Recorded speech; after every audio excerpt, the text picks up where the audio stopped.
नमस्कार। 2024 लोकसभा चुनाव अब धीरे-धीरे अपने अंतिम चरण में पहुंच रहा है और ऐसे में वाराणसी जो है भारत का सबसे हॉट सीट बना हुआ है और हो भी क्यों ना, क्योंकि प्रधानमंत्री नरेंद्र मोदी तीसरी बार जो है काशी से बीजेपी के प्रत्याशी के रूप में काशी से खड़े हैं। ऐसे में राहुल गांधी और अखिलेश यादव की एक जनसभा होती है मोहनसराय में, जिसमें पहले तो अखिलेश यादव ने बीजेपी की सरकार पर हमला किया। उसके बाद राहुल गांधी ने अपने भाषण में महालक्ष्मी योजना को लेकर के जो है तमाम वादे जो है जनता से किए। पहले सुनते हैं कि अखिलेश यादव का क्या कहना रहा। अखिलेश यादव का कहना ये रहा कि किसानों की जो ज़मीन सरकार के द्वारा ली गई, उसका मुआवजा जो है बीजेपी सरकार ने किसानों को पूरी तरीके से नहीं दिया। दूसरा उनका मुद्दा था कि अग्निवीर योजना जो भारत सरकार लाई है, उसमें जो युवाओं की नौकरी है वो पक्की नहीं है।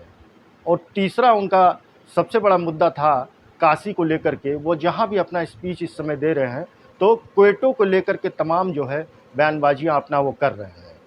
और कहा यह जा रहा है कि जिस तरीके से अखिलेश यादव बयानबाजियाँ अपनी कर रहे हैं, उसमें वो कहाँ तक सफल हो पाएंगे ये तो बाद में आने वाला समय ही बताएगा। लेकिन एक बात तो तय है कि जिस तरीके से अखिलेश यादव ने मंच से बनारस के विकास को लेकर के सवाल खड़ा किया, ये तो जनता तय करेगी 1 जून को कि आखिर किसके साथ उनको जाना है। लेकिन अगर वहीं दूसरी तरफ बात किया जाए राहुल गांधी की, तो राहुल गांधी ने एक बहुत बड़ी बात की महालक्ष्मी योजना को लेकर के। उनका कहना था कि जैसे ही 5 जुलाई आएगा, अगर इंडिया गठबंधन की सरकार बनती है, तो करोड़ों महिलाओं के अकाउंट में जो है 8,500 रुपये जो है टकाटक, टकाटक, टकाटक गिरेंगे।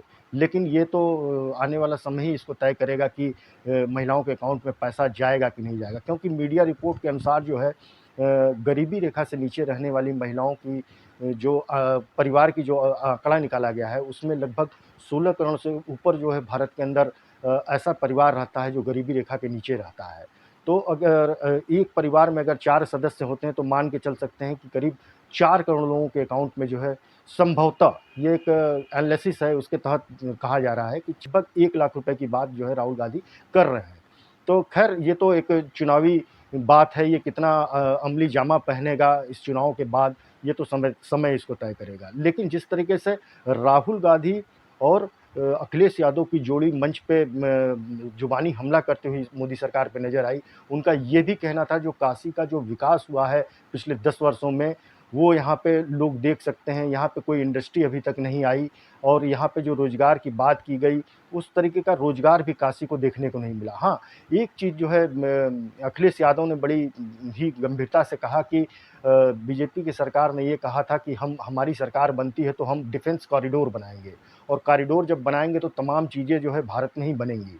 लेकिन वो व्यंग कसते हुए उन्होंने कहा कि अभी तक जो है भारत के अंदर जो है रॉकेट तक बन नहीं पाया और जो सुतली बम होता है, बीजेपी की सरकार ने वो भी नहीं बना पाई अपनी सरकार के अंदर।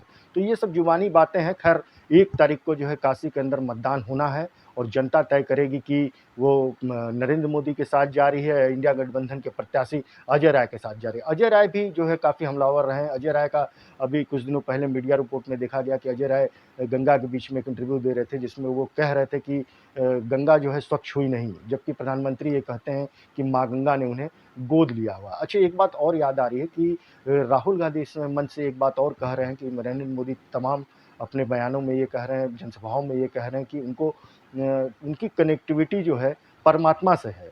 वो बायोलॉजिकल को लेकर के एक सवाल खड़ा कर रहे हैं प्रधानमंत्री के ऊपर। तो खैर ये तो विपक्ष की पार्टियां हैं तो एक दूसरे पे सवाल खड़ा करते रहती हैं। लेकिन 1 तारीख को जो है बनारस के अंदर मतदान होना है और जनता से ये अपील है कि अपने घरों से वो बाहर निकले और अपने मन की सरकार चुने। अगले एपिसोड में फिर आपसे बात करेंगे कि किसकी सभा में क्या हुआ या भारत के अंदर राजनीतिक परिदृश्य क्या बन रहा है। नमस्कार।